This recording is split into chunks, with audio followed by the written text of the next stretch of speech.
la definición de la neumonía es una enfermedad del sistema respiratorio que consiste en la inflamación de los alveolos pulmonares, ¿no? Recordemos que vamos a ver toda esta semana lo que es la unidad anátomo-funcional, que es el alveolo pulmonar, ¿no?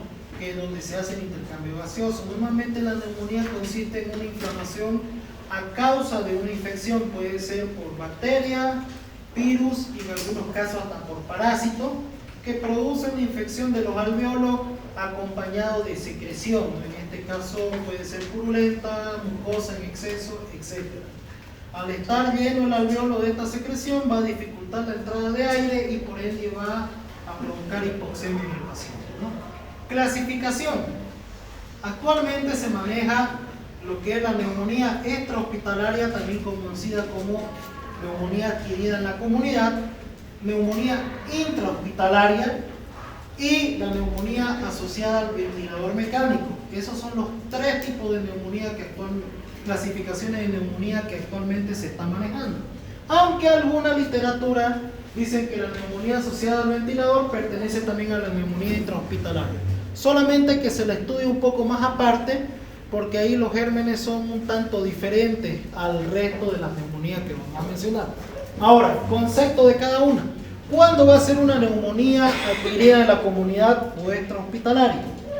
Va a ser aquella cuando el paciente les llega y les refiere que ha manifestado signos y síntomas respiratorios 48 horas antes de su ingreso al hospital.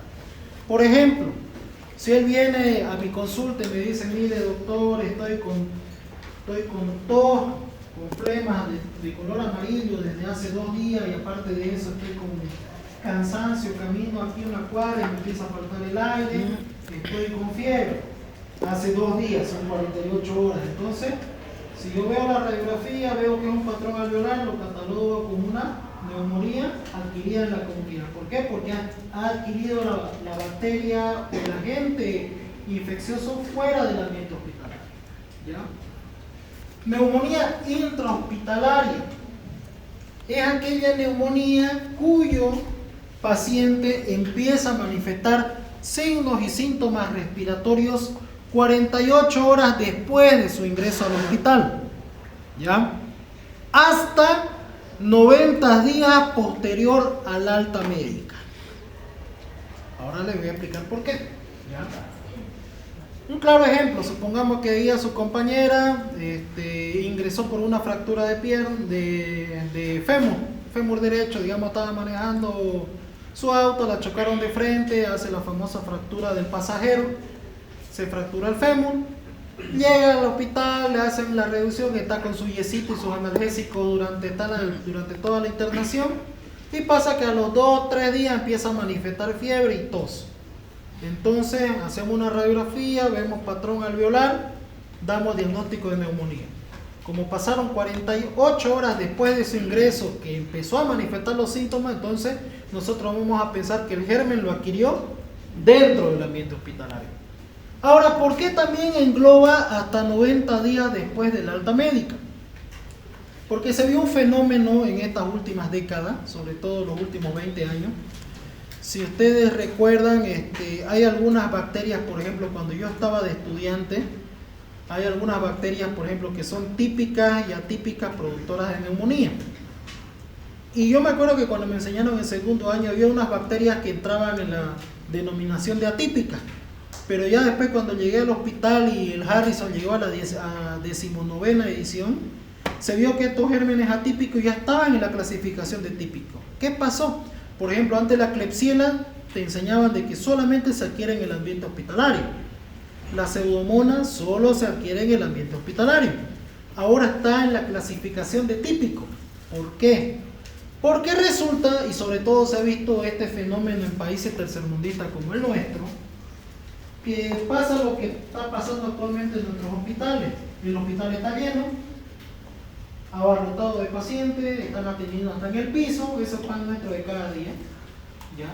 Y supongamos que ahí los médicos no saben qué hacer, porque ahí está el familiar que reclamando que quiero cama para mi familiar, que yo quiero cama para esto y esto. Entonces, ¿qué hace el médico? Tengo pacientes internados con neumonía en sala, necesito que se despeje esa sala para meter a los de emergencia ahí, que están esperando cama hace 3 días de emergencia. Entonces, ¿qué hacen los médicos? Para tratar de satisfacer la demanda de camas, dan altas prematuras a algunos pacientes. Por ejemplo, él llegó con neumonía al hospital, supongamos. Le empezaron su antibiótico 2 días y en el segundo día está 0 kilómetros, como si no tuviera neumonía. Le pasó la fiebre, le pasó la tos, ya no está con escalofrío, su leucocito de llegar a 12.000 ya está en 9.500. Perfecto, ¿no? 2 días de antibiótico, entonces, ya está estable, a la casa. Pero ¿cuál es el problema? Que él no ha terminado su esquema antibiótico. Normalmente los antibióticos, dependiendo al germen, lo mínimo que se da de antibióticos son 7 días, ¿ya? A él lo están dando de alta a las 72 horas de iniciado el tratamiento. Ya tal vez ya está empezando a remitir, pero pasa que en nuestros países tercermundistas a vos te dan de alta y es sinónimo de ya no tomo medicamento. Sobre todo las mujeres, no sé por qué no les gusta tomar tabletas. 90% de las pacientes mujeres odian las tabletas. Odian. Toman y después en un ratineo que ya me acobardé, están tomando 2 tabletitas que me hacen mal el hígado y transaminasas normales, ¿no? La mayoría. Los hombres siempre lo van a preferir porque, bueno, somos más sensibles al dolor, somos más cobardes en esa parte, así que vamos a preferir las tabletas. En cambio, las mujeres, no sé por qué, incluso por eso se andan embarazando hasta con anticonceptivos porque se acobardan de tomarlo, en algunos casos cuando hacen planificación familiar. En el caso de los antibióticos, las mujeres, la mayoría abandonan. Van a ver a todingas las abuelas que vienen, abandonan el tratamiento al 3er, 4.er día de alta, al 5.er día de antibiótico y le dice tiene que tomar durante 10 días y al 5.er día ya lo están largando. ¿Por qué? Porque se sienten mejor. Y ese es el problema. Se van con la infección no curada, se están yendo, aparte de eso, con la flora hospitalaria. Se van a su casa, él se va en su cuerpo impregnado con la flora hospitalaria. ¿Por qué? Porque no ha terminado de tomar los antibióticos y de paso, como se sintió mejor, lo soltó los antibióticos. Entonces, ¿qué causó esto? Que los gérmenes que eran intrahospitalarios migraron a la comunidad y se adaptaron. Y es por eso que hay algunos gérmenes que ahora ya están en la clasificación de gérmenes típicos para la productora de neumonía. Eso no solamente pasa con este tipo de pacientes, también para los pacientes que tienen patologías crónicas como los que hacen diálisis renal. Ya estos pacientes con diálisis renal de por ya son inmunodeprimidos. ¿Por qué son inmunodeprimidos? ¿Alguien me puede explicar la causa fisiológica de por qué son inmunodeprimidos los pacientes que dializan? Si comen bien, aparentemente no tienen VIH, no tienen hepatitis, solamente dializan, el riñón es el que falla. ¿Por qué será que son inmunodeprimidos los pacientes que dializan? ¿Alguien que nos pueda iluminar un poquito? Ya. ¿Qué son los anticuerpos? Ya son inmunoglobulinas, pero ¿cuál es su composición? ¿De qué están hechos? Proteínas, ¿ya? Vamos a aprender cuando lleguemos a la parte de nefrología que cuando hay una insuficiencia renal, normalmente el riñón tiene que filtrar las proteínas y mantenerlas dentro del cuerpo. Normalmente en un examen de orina en bioquímica nos enseñaron que nunca tiene que salir proteínas en orina, ¿ya? Pero estos pacientes que son con insuficiencia renal aguda e insuficiencia renal crónica, orinan las proteínas. Entonces, si orinan las proteínas, ¿será que se van a sintetizar inmunoglobulinas? No, es por eso que estos pacientes son inmunodeprimidos. Y es por eso que estos pacientes que dializan también son un pequeño caldito de cultivo andante. Estos pacientes, como están en un ambiente hospitalario donde dializan, están en contacto con otros que dializan, que pueden estar con otras enfermedades, y se van contagiando y lo van llevando a la comunidad y ustedes están ahí abrazando a su abuelita que dializa en la casa, contagiándose con la bacteria y contagiando a los demás.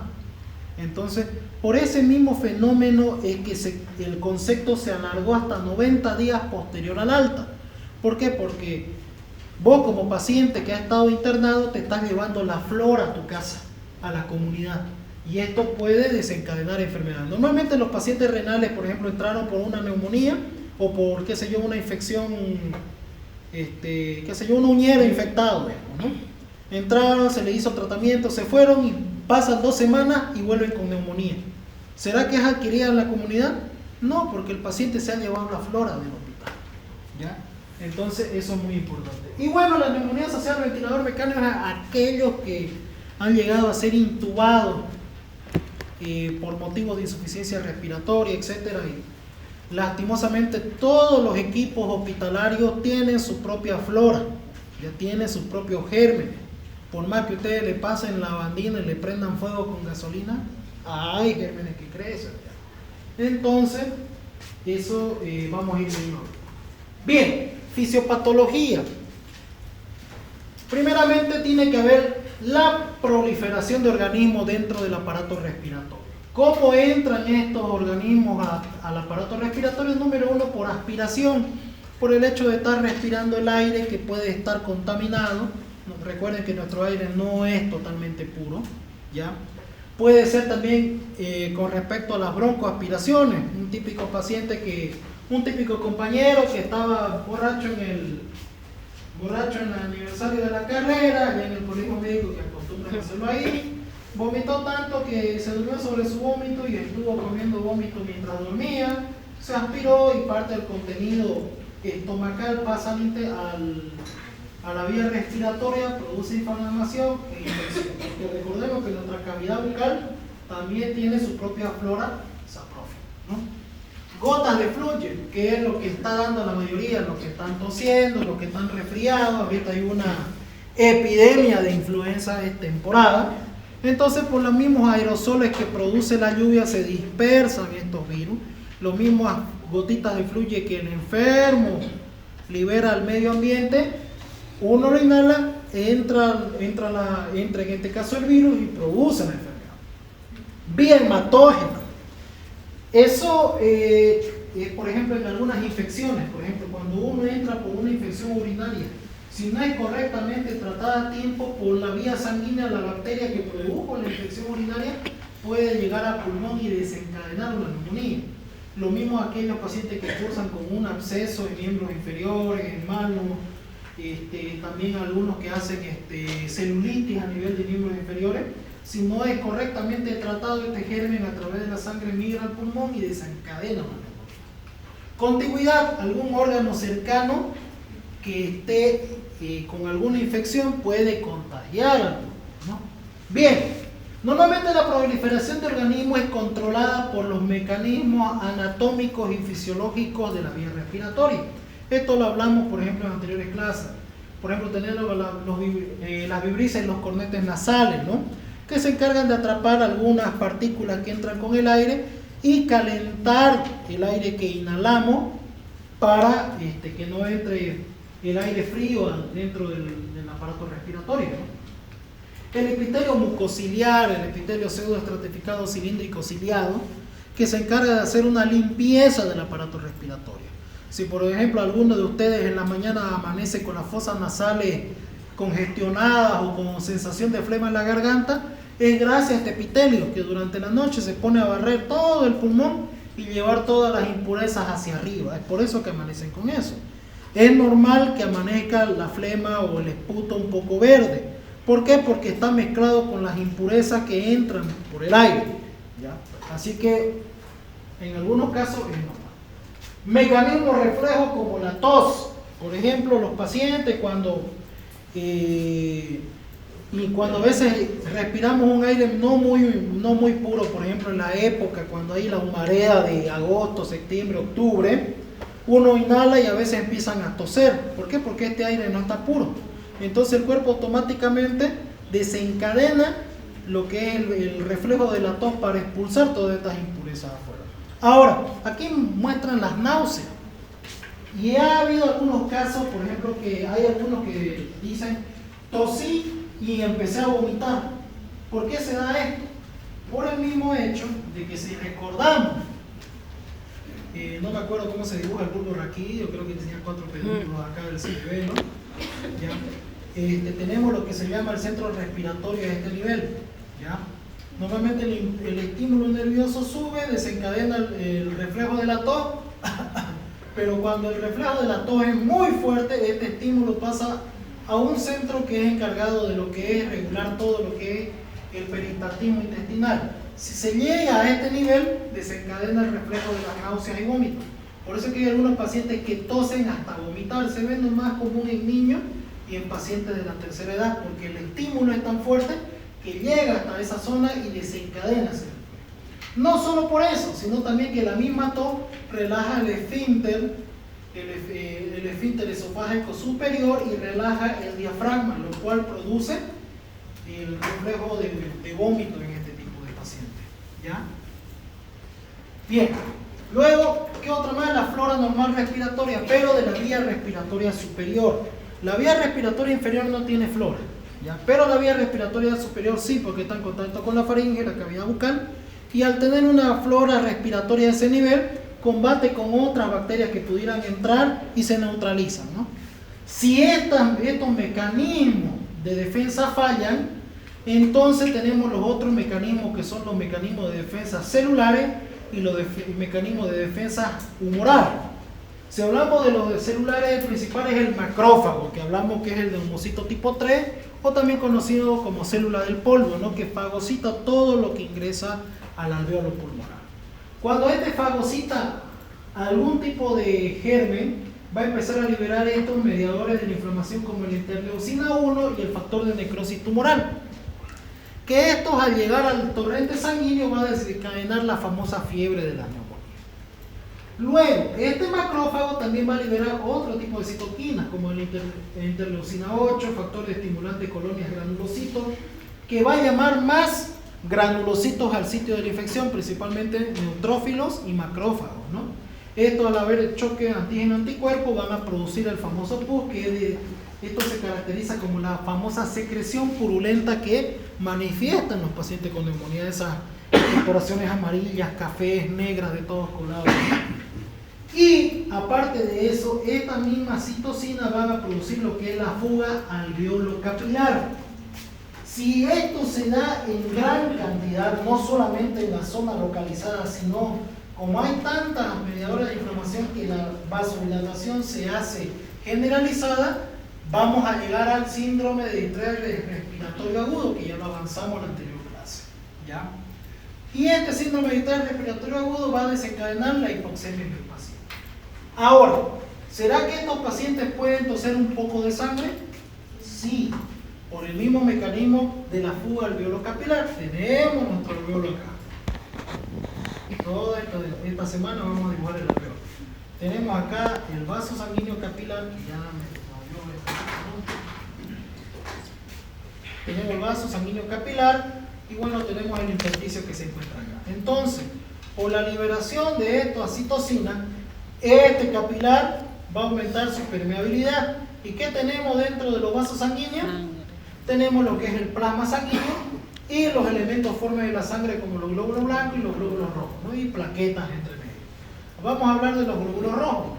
Entonces, estos glóbulos rojos, al haber esta fuga alveolo capilar, sale el plasma aquí y va a edematizar el intersticio, lo que va a causar el síndrome de distrés respiratorio agudo. Y estos eritrocitos van a estar en el intersticio y pueden pasar al alveolo. Entonces, como aquí hay pus y estos eritrocitos, ¿de qué color son? Gracias a la hemoglobina tienen un color rojo. Entonces, el paciente al expectorar va a botar hilitos de sangre, que nosotros eso en semiología le decimos expectoración hemoptoica, ¿no? Si hay una expectoración hemoptoica, ya este paciente está en esta fase, tengo que darle algo para cortar esto de acá antes que me haga distrés respiratorio. Para eso sirve la semiología, para darse cuenta en qué fase de la enfermedad está tu paciente y saber qué darle para cortar esta cadena y no se produzca otro tipo de cosas. ¿Entendieron? Ya. Bien, y entre los factores humorales que pueden defendernos al pulmón, en este caso está el agente tensioactivo o el surfactante, que tiene unas proteínas que se llaman A y D, que son opsonizantes, ¿no? Si recuerdan qué son las opsoninas, son anticuerpos que se pegan a un germen, a un antígeno, que lo marcan su membrana para que sea más fácil fagocitarlo, ¿no? ¿Por qué? Porque hay que recordar que, como el ejemplo que siempre les hago a los estudiantes, los macrófagos, las células de nuestro cuerpo son ciegas. Ya no hablan, no se escuchan, no se comunican de otra forma, sino es por el tacto. Entonces imagínate, ¿no?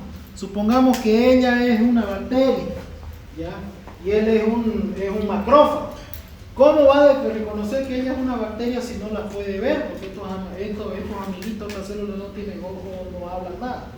Gracias a las opsoninas, ahí está la sangre que está circulando, se le pegan un montón de bolitas al cuerpo. Entonces él como macrófago va a empezar a usar el tacto. Ya tiene las opsoninas, entonces me la fagocito, ¿no? En cambio, las células de nuestro cuerpo que no tienen las opsoninas van a llegar a y van a empezar a palpar. Ya no tiene las opsoninas, paso de largo. Más o menos lo que pasa en el VIH. ¿Ya? Las células de nuestro cuerpo infectadas por el virus dejan de producir dejan de hacer lo que se llama la apoptosis propia de la célula. Y al dejar de hacer esta apoptosis no se manifiestan los marcadores de membrana. Entonces cuando viene el macrófago a querer fagocitar, ya esto no tiene nada, paso de largo. Y así el virus se sigue replicando. Un ejemplo que no tiene nada que ver con esto, pero para que me entiendan la importancia de las opsoninas, ¿no? ¿Me dejé entender? Sí. Bien. Entonces, ahí está la física. Muy bien. Fase de la neumonía. Vamos a hablar primeramente de la fase de hematosa, que presenta exudado proteináceo y bacterias intraalveolares. Es el primer contacto que tiene nuestro cuerpo con el antígeno que viene a invadir el alveolo, ¿no? Choque antígeno-anticuerpo, va a estar lleno de bacterias intraalveolares y va a estar lleno de pus en ese caso, ¿no? Fase de hepatización roja, presencia abundante de eritrocitos y neutrófilos, además de exudado purulento intraalveolar. Esa es la etapa que les dije donde ya hay vasodilatación de la arteriola que irriga al alveolo y ya hay fuga de los eritrocitos hacia el alveolo, ¿no? Entonces en esa fase de hepatización roja el paciente va a manifestar expectoración hemoptoica. No siempre manifiesta esto, pero si ustedes la ven, ya ustedes van a decir, ya este paciente está en hepatización roja.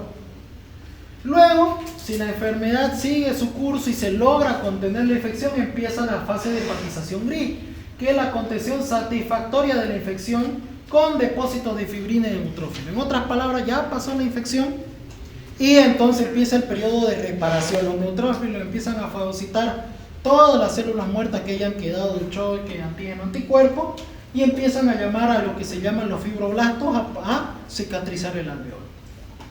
Y luego la fase de resolución, la presencia de abundante macrófago y regeneración del tejido alveolar.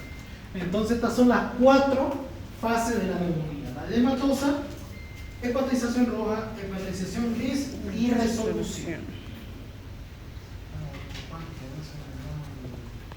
Aquí vemos, ¿no?, lo que es histológicamente cómo se ve cada fase. Primeramente tenemos la fase de congestión, el alveolo aún mantiene su forma, pero ya hay macrófagos y bacterias en su interior con exudado proteináceo. Hepatización roja, ya miren, el alveolo está totalmente destruido, sigue habiendo las mismas células.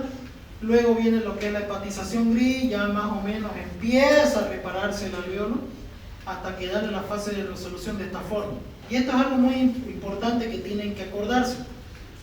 El alveolo nunca queda igual como al comienzo, como cuando ustedes, por ejemplo, ustedes nacieron con alveolos de esta forma, pero después de una neumonía el alveolo queda así, ya no queda de la misma forma, ya no queda de la misma funcionalidad.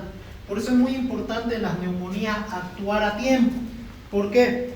Porque este alveolo ya fibrosado ya no funciona, ya no hay intercambio gaseoso y esto se viene a convertir en espacio muerto fisiológico, ¿ya? Es un alveolo que no hace el intercambio gaseoso, y al no hacer intercambio gaseoso este alveolo deja de funcionar. Pero tomen en cuenta, en una neumonía no se daña solo un alveolo, son miles de alveolos.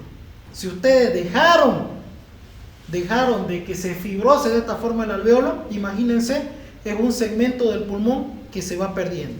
Y peor si es un paciente que cae en neumonías a repetición, va perdiendo el pulmón de a poco y por ende la capacidad de la respiración de manera normal. Por eso es que los pacientes, por ejemplo, con tuberculosis, ya vamos a ver, quedan con bastante cicatriz en el pulmón, sanan, pero siempre quedan con algún problema como EPOC, asma, disnea, fibrosis pulmonar. ¿Por qué? Porque estos alveolos no se recuperan. A partir de los 35 años la regeneración pulmonar es casi nula. ¿Ya? Si ustedes tienen 35 años y les agarró un COVID, más que seguro les va a quedar el alveolo cicatrizado, no va a regenerar el tejido. ¿Ya? Bien, manifestaciones clínicas. ¿Qué síntomas van a manifestar nuestros pacientes? Fiebre, taquicardia, escalofrío, sudoración, disnea de grado variable, una disnea grado 1 que a veces es solamente por subir las escaleras y después empieza a aumentar, camino unos 20 metros se cansa, después vestirse se cansa, ya la disnea grado 3, disnea grado 4 que está con la disnea permanente, ¿no? ¿Qué más va a haber? Tos productiva turbulenta o hemontoica y el famoso dolor pleurítico o en puntada de costado. Es ese dolor característico que se exacerba con los movimientos respiratorios. Si ustedes meten aire, ¡chin!, sienten la punzada. Muy distinto a otros tipos de dolores. Siempre uso este ejemplo, por ejemplo, cuando yo estaba de R1 me llegó un abuelo de 60 años a la emergencia. Tenía un dolor en esta región, en la zona precordial. Si usted le llega a un paciente con la zona precordial, lo primero que piensan tal vez es un infarto, ¿no?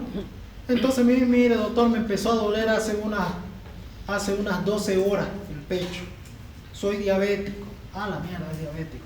Normalmente los diabéticos se infartan sin dolor o el dolor es mucho menos de lo que debería ser. Normalmente el dolor de infarto agudo de miocardio es sordo, es bastante fuerte, es incapacitante. El paciente se revuelca de dolor. Pero en pacientes que son diabéticos, la percepción del dolor es mucho menos. Entonces pueden manifestar un dolor como si fuera una macurca y el paciente está por ahí, y cuando acordar se descompensa y ya cuando está en insuficiencia cardíaca lo diagnosticamos. Entonces, bueno, lo primero que hicimos al paciente fue su electro, le pedimos enzimas cardíacas, salió todo normal el electro, solamente tenía una taquicardia sinusal. Los marcadores para infarto agudo de miocardio estaban negativos, pero le dolía al paciente. Ahí hicimos el examen diferencial, ¿no? ¿El dolor es constante o se exacerba en algún momento? Creo que es constante, doctor. A ver, meta aire. ¿Metió aire? ¡Ay! Empezó a quejarse. Entonces, acompañaba los movimientos respiratorios. Vimos la radiografía y bueno, ahí se veía un infiltrado alveolar retrocardíaco. Entonces eso me dio a entender de que era una neumonía, casualmente que estaba detrás de la silueta cardíaca que producía y asemejaba el dolor como si fuera un infarto agudo de miocardio. ¿Cuál era la diferencia? Que normalmente el dolor de infarto agudo de miocardio es permanente, es constante. En cambio el de una neumonía se acompaña con los movimientos respiratorios. Hace una inspiración forzada, duele. Hace una expiración forzada, duele. Ya ese es el dolor pleurítico. Nuevamente volvemos a repasar los síntomas. La fiebre, hiporexia. ¿Alguien sabe qué es hiporexia? ¿Qué es anorexia? Falta de apetito, ¿no? Hiporexia, disminución del apetito. Anorexia es que no quiere comer, no come. Hiporexia es que disminución del apetito, come un poquito, si lo obligas come, pero no tiene apetito. Eso hay que tomar en cuenta. Astenia, cansancio, debilidad. Adinamia, que no se mueve mucho, que está todo cansado, como si estuviera acabando el mundo, me voy a morir, no me quiero morir. Entonces, eso, ¿no? Bien. Examen físico. ¿Qué vamos a encontrar en el examen físico? A la inspección puede haber aumento de los espacios intercostales, principalmente por la disnea, y horizontalización de los arcos costales. No hay mucho que ver a la inspección. A la palpación va a haber disminución de la expansibilidad pulmonar en el lado afectado y aumento de las vibraciones vocales, y eso nos indica una condensación pulmonar. Ustedes le ponen la mano en tórax posterior, le dicen 33, 33, 33 y va a empezar a vibrar el tórax. Si están aumentadas las vibraciones, entonces es una neumonía. Percusión, va a haber matidez en áreas afectadas. Ustedes percuten, claro pulmonar y poc, una ligera matidez, ya parece que hay una neumonía acá. Bien, auscultación, puede haber disminución del murmullo vesicular. Principalmente en la fase de hematosa, el murmullo vesicular está disminuido. Y también va a estar disminuido en la fase de resolución. Puede haber soplo tubárico en la fase de hematosa Y van a haber estertores crepitantes en la fase de hepatización roja y subcrepitantes en la hepatización gris. ¿Cuál era la diferencia entre crepitantes y subcrepitantes? Ya les expliqué anteriormente. Subcrepitantes solo la expiración. Exactamente. Normalmente los subcrepitantes solo suenan en la expiración. Por ejemplo, le dicen al paciente, meta aire, sople, meta aire, bote, y empieza a crepitar el punto. Entonces ese es un subcrepitante. Ahora, si está a la inspiración meta aire, ¿suena? Ya esos son estertores crepitantes. Entonces, esta es la diferencia. Los estertores crepitantes, hepatización roja. Subcrepitante, hepatización gris. Soplo tubárico en la fase de hematosa, cuando está lleno de secreción purulenta los alvéolos. ¿Se acuerdan cuál era el soplo tubárico? Sonido característico por estrechamiento de la vía aérea, que más o menos simula como si estuvieran susurrando dentro de su mano la letra A, la E o la O, ¿no? Ya les hice la onomatopeya en la anterior vez. Bien, ahora vamos. Neumonía extrahospitalaria o adquirida en la comunidad. El principal agente etiológico que produce la neumonía adquirida en la comunidad va a ser el Streptococcus pneumoniae, ¿no? Es el más común, o el neumococo, seguido por el Haemophilus influenza, Staphylococcus aureus, meticilin sensible, o sea que es sensible, y bacilos gram negativos como Klebsiella pneumoniae y Pseudomonas aeruginosa. Estos son los conocidos como gérmenes típicos. Por ejemplo, yo cuando aprendí, Klebsiella y Pseudomonas eran netamente interhospitalarios. Ya cuando ya llegué a la parte de internado, ya estaban clasificados dentro de los gérmenes típicos. Entre los gérmenes atípicos que producen neumonía está el Mycoplasma pneumoniae, donde podemos encontrar Mycoplasma pneumoniae, por ejemplo, un paciente que tiene antecedentes de trabajar en el ambiente rural, sobre todo, más que todo que trabaje con aves de corral.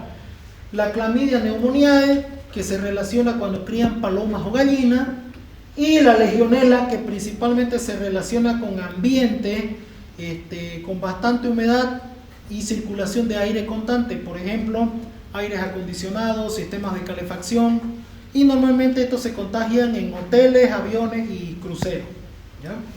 Así como el virus de la influenza, que estamos viendo ahora, los que están resfriados tienen una neumonía atípica, se las presento, adenovirus y virus sincitiales respiratorios. Entre las neumonías atípicas también entran todos los virus, COVID, influenza, etcétera, ¿no? Rinovirus. ¿Alguien sabe por qué se llama Legionella? Esta bacteria produce una neumonía que se llama la enfermedad del legionario. ¿Y por qué se llama así? No tiene nada que ver con el romano.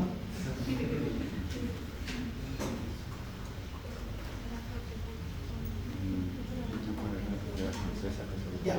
Resulta que durante la Segunda Guerra Mundial, ustedes saben que Francia fue invadida, ¿no? Había el norte de Francia que pertenecía a los alemanes y el sur de Francia que le decían la Francia de Vichy, que eran como decir los rebeldes, ¿no? Entonces este sur de Francia, para seguir combatiendo, porque la misma gente también medio que se acobardó, solamente atacaban a los famosos partisanos que hacían emboscada de noche, mataban unos cuantos nazis y se iban y no llegaban nada. Entonces dijeron, tenemos que armar nuestro ejército, pero no tenemos la suficiente gente para hacer un ejército. Entonces, como en ese entonces todavía no habían algunas colonias de Francia en África, llamaron a sus colonias para reforzar su ejército. A eso se le llamaba la famosa legión extranjera, que no tiene, por eso le dije, no tiene nada que ver con los romanos. Y bueno, cuando terminó la Segunda Guerra Mundial, a estos legionarios de la legión extranjera, que eran todos los que pertenecían a la colonia francesa, etíopes, cameruneses, ganeses, etc., le dijeron los franceses, hay que reconocerles algo a estos chicos, han peleado por nosotros y tenemos que darle un festejo. Y entonces los metieron en hoteles y le dieron un gran banquete a todingo, ¿no? Les dieron sus medallitas, los hicieron que beban, coman, todo lo que quieran, y los alojaron en los hoteles más famosos de París, ¿no? y los alojaron en los hoteles porque casualmente cuando acabó eso era en pleno invierno. Ustedes saben que los inviernos en Europa son bastante fregados. Entonces estuvo prendida la calefacción de todo el hotel. Resulta que a los 2 días después de que terminó el festejo empezaron a caer con neumonía algunos de la legión extranjera. Y lo primero que hacen pues es aislar al paciente, ¿no? Lo aislaron en sus habitaciones, algunos murieron, otros se salvaron, pero a pesar del aislamiento que tenían de estos pacientes, empezaron a enfermar todos los que estaban en el hotel. Y no solamente los de la legión extranjera, sino otros turistas o por último otros franceses que estaban en el hotel. No sabían por qué. Ya después hicieron un examen exhaustivo, tenemos que buscar de dónde se está filtrando la infección y era la calefacción. Empezaron a hacer cultivo todita la calefacción y salía esta nueva bacteria que descubrieron, que la nombraron legionela porque los primeros en contraerla fueron estos de la legión extranjera. ¿Ya? De ahí se le llama enfermedad de legionarios. Y normalmente, como le digo, esto aparece en pacientes que han viajado. Normalmente ya han usado avión, han usado el aire acondicionado en una flota, un crucero, un tren, etc. Por ejemplo, yo tuve uno de estos que tenía una legionela neumófila. Y era un paciente que había viajado a Río de Janeiro en uno de estos aviones de Goa. Y todimos medio que cayeron resfriados, pero él fue el único que hizo neumonía. Y ya después cuando le hicimos una serología salió positivo para legionela. ¿Por qué? Porque descartamos todinga los gérmenes que había. Los cultivos negativos, el paciente no mejoraba mucho y ya después le hicimos serología para legionela buscando atípico y salió positivo. ¿Por qué? Por el antecedente de que había viajado. Bien, datos muy importantes que hay que tomar en cuenta. Es importante tomar en cuenta que los gérmenes atípicos muestran elevada resistencia a los fármacos beta-lactámicos. Entonces, todos los atípicos que mencionamos al final son resistentes a los beta-lactámicos. ¿Qué fármacos son beta-lactámicos?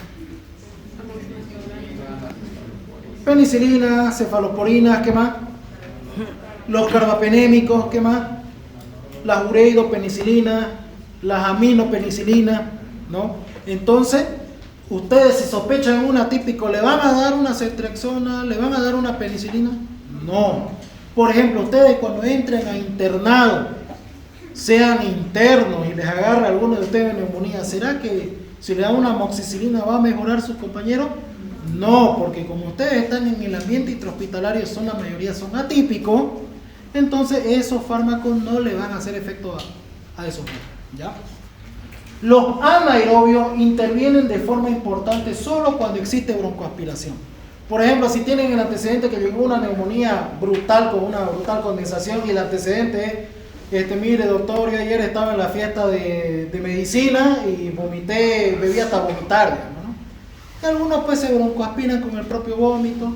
También hay algunos pacientes que son, consumen sustancias controladas, llegan a esos casos, se broncoaspiran y se llenan de anaerobios, ¿no?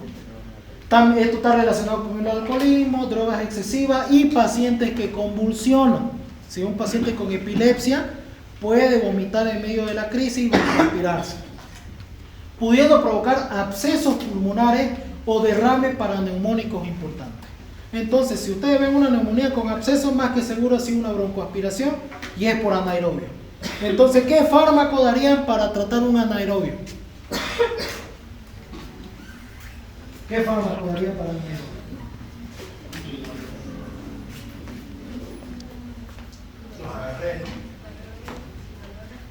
Macrólido no, quinolona no,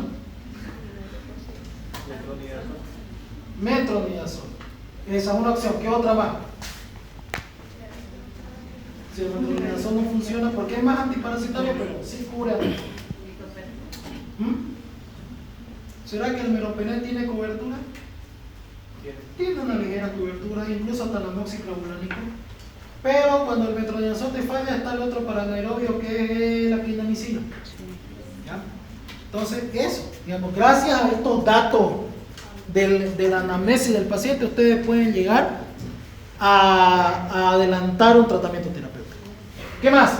Los MARSA, que son los estafilococos aurometicilin resistentes, o sea, no son los mismos estafilococos de la adquirida en la comunidad, que esos son los meticilin sensibles. En cambio, estos son los meticilin resistentes, estos están en el ambiente intrahospitalario. son causantes de neumonías graves de tipo necrotizante.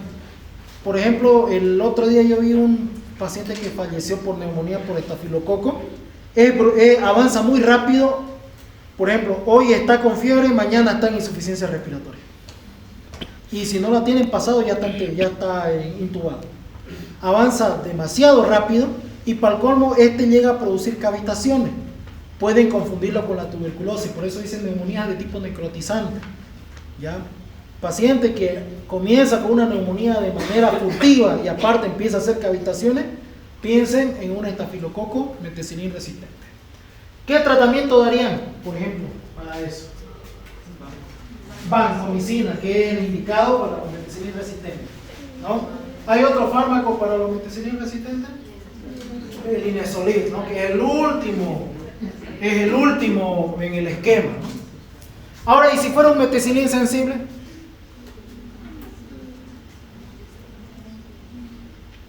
Un meticilin sensible. ¿Será que la levo tiene cobertura? Sí, tiene la levofloxacina, tiene cobertura. Si un meticilin sensible podrían usar incluso hasta una ceftriaxona en algunos casos, ¿ya? Pero normalmente son resistentes a las ceftriaxona. Bien.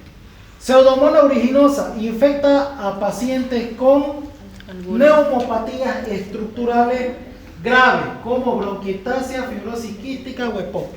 Entonces, si tu paciente está con cicatrices pulmonares, que es una secuela de tuberculosis, un paciente que tiene bronquiectasia, o sea, ya nació con bronquiectasia, uno de tus compañeros que es fumador y ha hecho bronquiectasia, un EPOC, un paciente ex fumador o fumador actual, lo más común que les ataca es la pseudomonas aeruginosa. ¿Ya? Entonces ustedes, ya usted tiene EPOC, pucha, tengo que dar un antipseudomónico de entrada hasta que salga el cultivo. ¿Cuál podríamos usar? Por ejemplo, de la cefalosporina, ¿cuáles son antipseudomónicas? ¿Cuáles son antipseudomónicas de la cefalosporina? Son las de tercera y de cuarta. La de cuarta hay una en específico y las de tercera tienen cobertura pseudomónica, pero no mucho. Las de tercera, ¿cuáles son? Ceftazidima, cefotaxima, en algunos casos les hace efecto la ceftriaxona. Y si hablamos de cuarta generación, la más específica para pseudomonas, cefepime. Entonces, eso. ¿Qué otro fármaco son antipseudomónicos? No quiero usar cefalosporina, porque estoy acostumbrado a que hagan resistencia. Los aminoglucósidos, la micacina, ¿ya? Están los carbapenémicos, imipenem, meropenem, que es más antipseudomónico. Ahora quinolona, sí, la ciprofloxacina y la levofloxacina. Más antipseudomónica es la ciprofloxacina, pero se tiene que dar en dosis alta. Ya vamos a ver. Pacientes con diabetes, neoplasias malignas, por ejemplo, de tipo hematológica o una leucemia. Pacientes con VIH, nefropatías graves, por ejemplo, pacientes que dializan. O permanencia en un hotel o un crucero predisponen a infección por legionela. Entonces, si es un paciente que ha llegado con neumonía, tiene antecedentes hace una semana o hace 2 días, llegó de un crucero, de un viaje en avión, de un viaje en bus, entonces, legionela. Diagnóstico. Primero vamos a la parte clínica, ¿no? Signos y síntomas de neumonía. ¿Cuáles son los principales diagnósticos diferenciales? Puede ser una bronquitis aguda, una bronquitis crónica, una insuficiencia cardíaca porque viene acompañado con disnea y puede tener expectoración asalmonada, que es una expectoración rosa propia de insuficiencia cardíaca, muy diferente a la hematoica, que es pus con hilitos de sangre, ¿no? Y una embolia pulmonar por lo súbito, que es la disnea y el dolor que manifiesta el paciente, ¿no? ¿También entrará el infarto agudo de miocardio? Sí, si es que la neumonía está en la zona del área cardíaca. ¿Qué laboratorio vamos a pedir a nuestros pacientes? Primeramente, algo que quiero que se graben en la mente y no cometan errores de otros colegas que ya son profesionales. Ante cualquier síntoma respiratorio o general, pidan una radiografía de tórax. Porque, como les dije, los diabéticos a veces vienen con el único síntoma de fiebre, a veces vienen con el único síntoma de escalofrío. Y ustedes, bueno, no es síntoma respiratorio, no les pido rayos ahí. Y cuando lo mandan a su casa, igual ya depende de insuficiencia respiratoria. Entonces, por favor, ante cualquier síntoma general y sobre todo respiratorio, una radiografía de tórax. Ya es imprescindible, es un laboratorio de gabinete. Tinción de grano.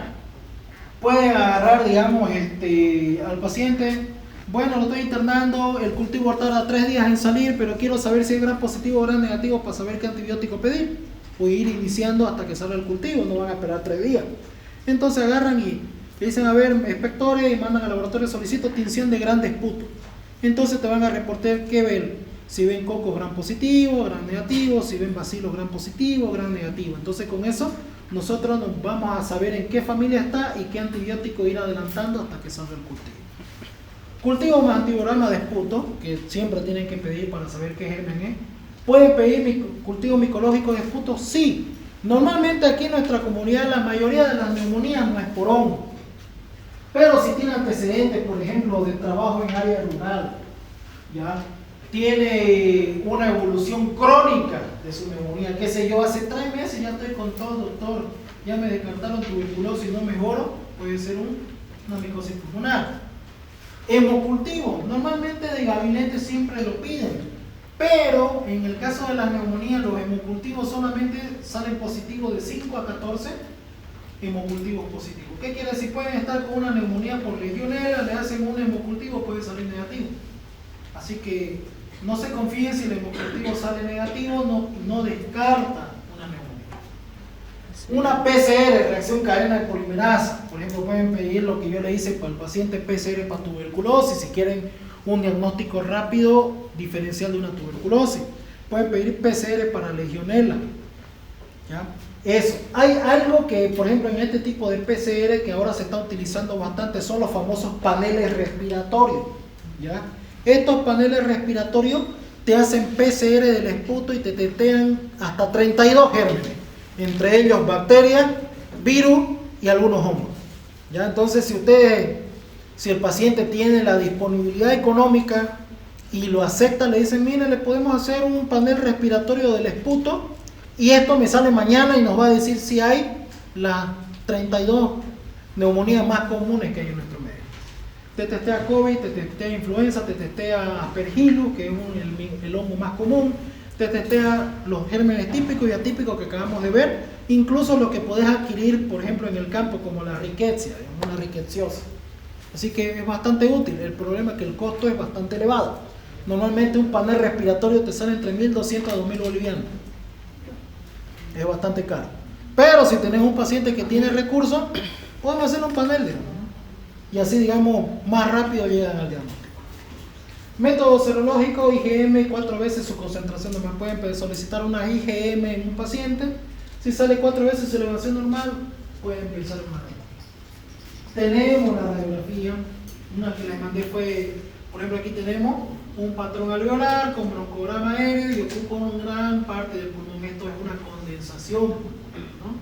Incluso miren, está produciendo una ligera telectasia porque miren, está medio sobrelevado la silueta del diafragma derecho, del hemidiafragma derecho, está jalándolo hacia arriba. Entonces está generando una pequeña telectasia de esa zona. Aparte, miren el pinzamiento de los espacios intercostales. ¿Ven? Pillamos varias cosas en la radiografía. Tratamiento. El tratamiento para la neumonía va a depender del sitio de atención que vayan a darle al paciente. Y ese es el principal dilema que tenemos todos cuando egresamos de médico.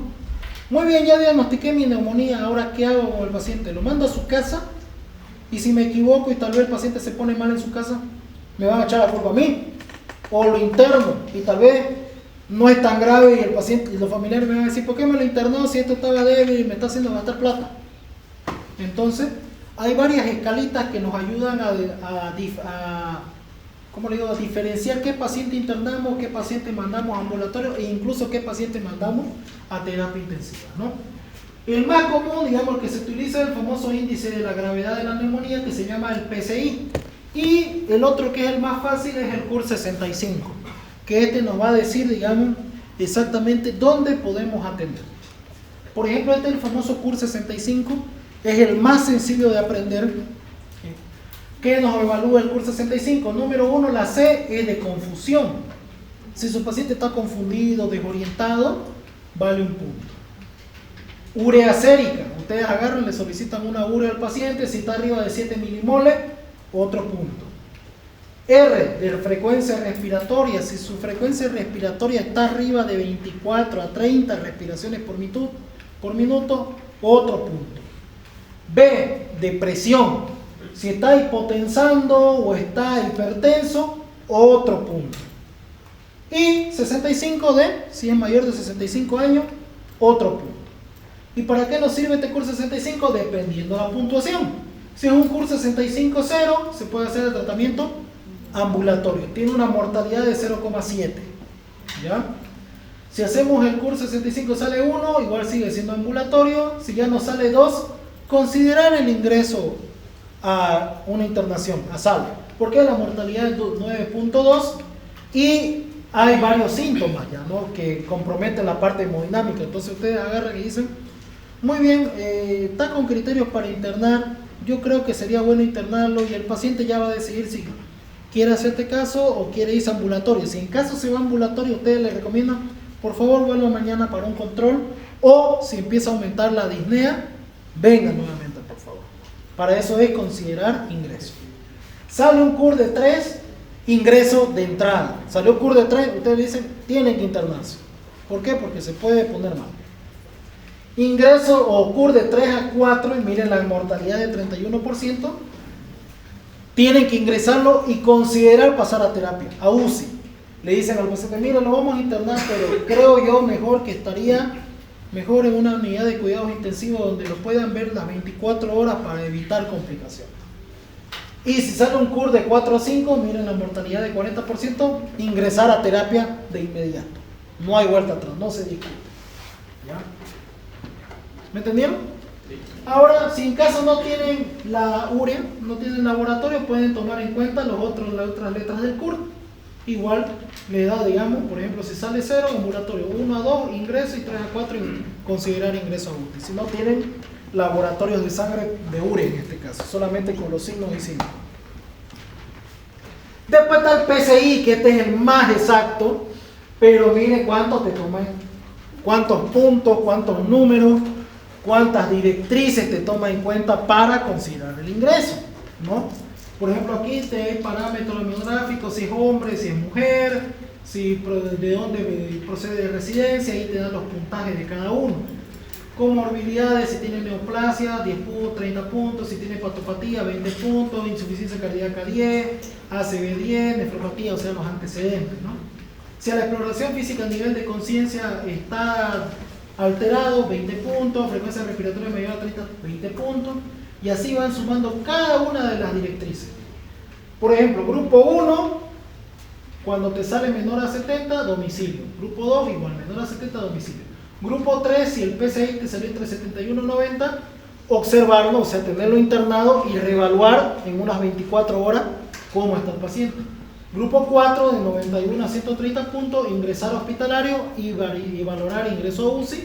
Y 5 mayor a 130, ingreso hospitalario versus UCI, ¿no? El PCI es bastante importante. Esto más que todo lo usan ya en hospital.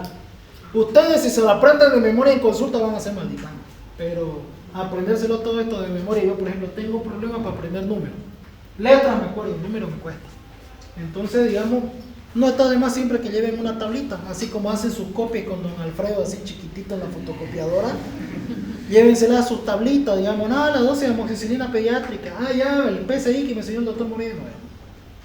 Ya ahí chiquitito, Bien, ya sabemos dónde lo vamos a internar al paciente. Ahora, ¿qué le vamos a dar? Eso es lo que te va a exigir el paciente. Quiero soluciones, doctor, no quiero promesas, soluciones. Lo que necesitamos nosotros ahorita en el país. Ya. Por ejemplo, si un paciente que va a hacer tratamiento ambulatorio, que no haya recibido antibiótico terapia en los últimos 90 días, por eso es muy importante preguntarle siempre al paciente cuando llegue, muy bien, ¿desde cuándo está con tos? Desde hace 2 días, estoy con tos, con fiebre, estoy botando flema, muy bien. ¿Y qué hizo con esa tos y esa fiebre? ¿Por qué se aguantó 2 días? Algunos te dicen nada, no hice nada, me aguanté y recién estoy viniendo. Pero la mayoría te va a decir, me fui a la farmacia y en la farmacia me dieron esto. Me fui con mi comadre y la comadre me dio lo mismo que le dieron a su esposo la semana pasada.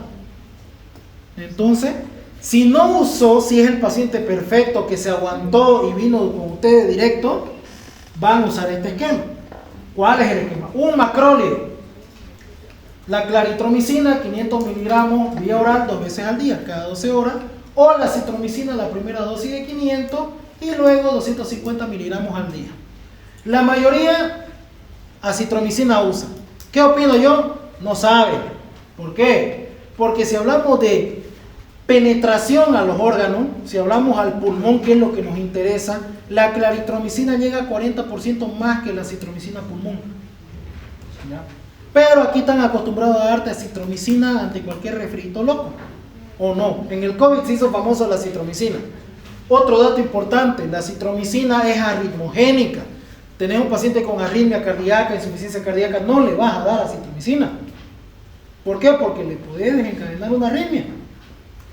Entonces la claritromicina es la menos nociva. Y es más, si hablamos de gérmenes atípicos, la claritromicina te cubre la Moraxella catarrhalis, que es un germen que produce neumonías y faringoamidalitis muy comúnmente en internos de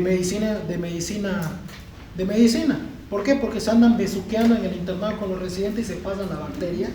Entonces, la citromicina no les hace nada, pero sí la claritro. Me acuerdo que tenía mi compañero que era residente de traumato y era de la Gabriel también, mi compañero de segundo año. Me duele la garganta, dame pues acitromicina. Yo le miraba a su boca. ¿Están rotando hombres o mujeres en tu grupo? Mujeres. Ah, no, clarito. ¿Por qué no me das acitro? Porque el acitro no te va a hacer nada. Ya estabas tomando acitro, ¿no? Sí. Clarito, el otro día estaba mejor. Así. Por eso hay que saber farmacología y saber antecedentes del paciente para saber en qué momento usarlo. ¿Ya? Por eso el 70% del diagnóstico es anamnesis. Tienen que investigar hasta 2 meses antes para saber algunas cosas. Y si no quieren un macrólido, pueden usar una doxiciclina, 100 miligramos 2 veces al día. ¿Ya? Esos son monoterapia, el paciente perfecto que no te ha tomado ni un medicamento hasta que llegó con vos. Ahora, si es un paciente como el 80% de lo que le va a llegar a la consulta que ya tomó antibióticos los últimos 90 días, tienen que usar otros esquemas. Pueden usar una fluoroquinolona respiratoria. Si hablamos de las fluoroquinolonas para neumonía que llegan a pulmón, la primera que llega es la moxifloxacina. 400 miligramos vía oral OEB cada día. La otra es la gemifloxacina, 320 miligramos vía oral o endovenosa cada día. Y la levofloxacina, 750 miligramos vía oral o endovenosa cada día. ¿Ya? Si quieren usar un solo fármaco, fluoroquinolona. ¿Qué opino yo de esto? Esto está tal y cual como está en Harrison. Pero yo como neumólogo, paciente que me llega con neumonía, no uso de entrada ni quinolona ni aminoglucosia. ¿Por qué?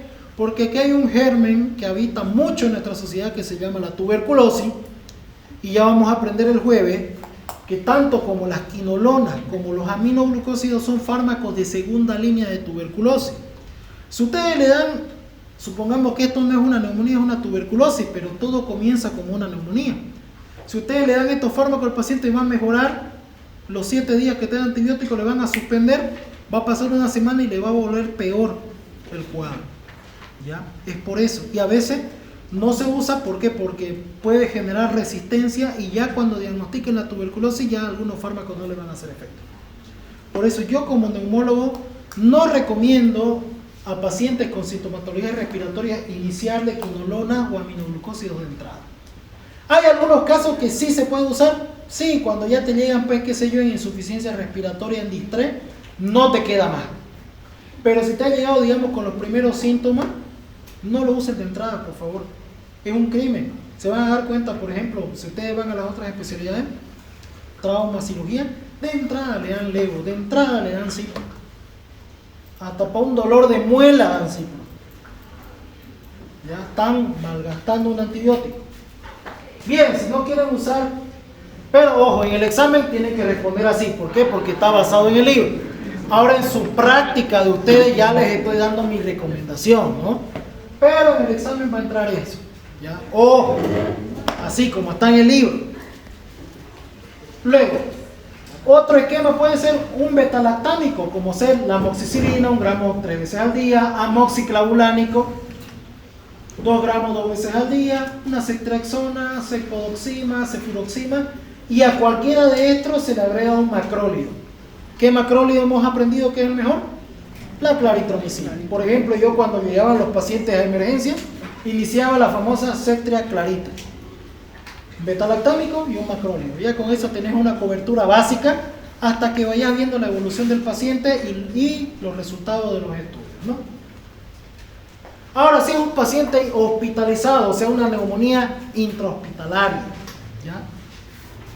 De entrada, una fluoroquinolona respiratoria, de entrada, ¿ya? Puede ser moxifloxacina, gemifloxacina o leo. O betalactámicos ya como la cefotaxima, ceftriaxona, ampicilina sulbactam, ertapenem, macrólidos como acitromicina, etc., ¿no? Entonces se puede utilizar ese esquema. Pacientes que son internados en terapia intensiva, un betalactámico como cefotaxima o ceftriaxona, ampicilina sulbactam, además de una acitromicina o una fluoroquinolona. Pueden usar, qué sé yo, en este caso una ceftriaxona con una leo, ¿ya? O una ampicilina sulbactam con una leo, ¿ya? Que eso sería una buena cobertura en pacientes que están internados en terapia intensiva. En caso de pseudomonas, por ejemplo, yo sospecho una pseudomonas, aquí están los fármacos que pueden usar de entrada. Número 1, la piperacilina tazobactam. Son 4.5 gramos cada 6 horas endovenoso. La cefepima, que es lo que les mencioné hace rato, el imipenem, el meropenem, y a cualquiera de esos se le agrega la cipro o la levofloxacina. Si hablamos de pseudomonas, mejor es la ciprofloxacina. La ciprofloxacina endovenosa viene en frasco de 200 miligramos y en comprimido viene de 500. Como es una neumonía intrahospitalaria, sí o sí es endovenosa, pero se da dosis alta en endovenoso, se da 400, no 200. 400 miligramos cada 12 horas, ¿ya? Para dosis antipseudomonas. Otro, pueden usar este esquema, cualquiera de los betalactámicos que mencionamos anteriormente, más un aminoglucósido, la amicacina, y más la citromicina, ese es otro esquema. O otro esquema es un betalactámico de cualquiera de acá, más un aminoglucósido, más una fluoroquinolona respiratoria. El famoso, como usábamos nosotros, imipenem leoamica. Te cubre gran positivo, gran negativo, atípico y un poquito los anaerobios. ¿Ya? Hay una cobertura amplia, ese es el triple. Pero esto ya en casos bastante graves. En caso de sospecha por MARSA, agregamos la vancomicina o el imezolón, ¿no? Que eso ya lo hemos hablado hace un instante. Con neumonía asociada al ventilador. Normalmente estas neumonías hay que clasificarlos en dos: gérmenes MDR, o sea, multidrogo resistentes, y bacterias no MDR. Dependiendo a qué tipo de germen, vamos a dar los antibióticos. Se dice que la prevalencia señala que surgen de 6 a 52 casos por cada 100 pacientes intubados. ¿Ya? Entonces, eso es algo que tienen que aclararle a los familiares del paciente. De 100 pacientes, la mitad hace neumonía asociada al ventilador. Por más que estén en el Johns Hopkins, en el hospital israelí en Argentina, en el italiano de Argentina, en el Favaloro de Argentina, en cualquiera de esos hospitales, por más que estén en la mejor terapia intensiva del mundo, hay la posibilidad de un 50% de neumonía asociada al ventilador. Y eso tienen que hacer acuerdo siempre a su familiar. Vamos a hacerle una intubación a su familiar, pero lastimosamente, mientras más tiempo esté intubado, hay mayor riesgo de contraer una neumonía asociada al ventilador. Entonces, eso siempre les recuerden. ¿Por qué? Porque si no le hacen acuerdo al rato que haya una neumonía asociada al ventilador el paciente, va a estar la familia: ¿por qué hizo neumonía? Si no llegó con neumonía, él llegó por un accidente de tránsito. O se fracturó la pierna, hizo sepsis y mire ahora con una neumonía. Lo primero. O se infartó, ¿por qué está con neumonía, doctor? Es lo primero aquí. El boliviano es el ser humano más problemático que existe. ¿Ya? Así que acuérdense. Bien, ¿por qué se desencadenan estas neumonías asociadas al ventilador? Colonización de la orofaringe. Estos pacientes están con la boca abierta y todas las bacterias entran por el tubito hacia el pulmón. Hay una colonización de la flora de la orofaringe al pulmón. Aspiración hacia la vía respiratoria. A veces están aspirando las enfermeras y por eso es que normalmente tienen que limpiar los aspiradores ¿Por qué? Porque pueden estar pasando, aspirando la boca y después ¡pum!, aspiran el tubo y le están metiendo bacterias. Deterioro de los mecanismos normales de defensa del hospedador. Como está con la boca abierta, se seca la mucosa, no hay moco que capture las bacterias. Pacientes que están con una neumonía o está inflamada toda la mucosa respiratoria, los cilios no están funcionando, entonces hay facilidad para que el paciente agarre una neumonía. También el paciente no tiene reflejo de toser, entonces todas las bacterias se van acumulando en el tracto respiratorio. Bien, si detectamos gérmenes, como le dije, los no MDR y los MDR. Si son no MDR, están el Streptococcus pneumoniae, Haemophilus influenza, Staphylococcus aureus meticilin sensible, Enterobacterias, Escherichia coli y otros más. Entre los MDR ya está la Pseudomonas aeruginosa, los MRSA, Acinetobacter, Enterobacter, todos los bacilos gram negativos de la vía digestiva, la Klebsiella, la Legionella neumphóphila, la Burkholderia cepaceus y el Aspergillus, ¿no? Entonces, esos son algunos ejemplos. Tratamiento es un poco más complicado. Si un paciente sin gérmenes MDR, ceftriaxona, moxifloxacino, ampicilina surlactán o ertapenem. Si es con MDR, un superesquema, se tiene que usar 3 fármacos. El primero, un betalactámico, puede ser ceftazidima, imipenem, meropenem. Un segundo fármaco puede ser amikacina, gentamicina, tobramicina, levo o cipro. Y el tercer fármaco, uno que cubra gram positivo como linezolida o vancomicina. O sea, una cobertura amplia. Bien, eso sería con respecto a neumonía. ¿Alguien que tuviera alguna duda?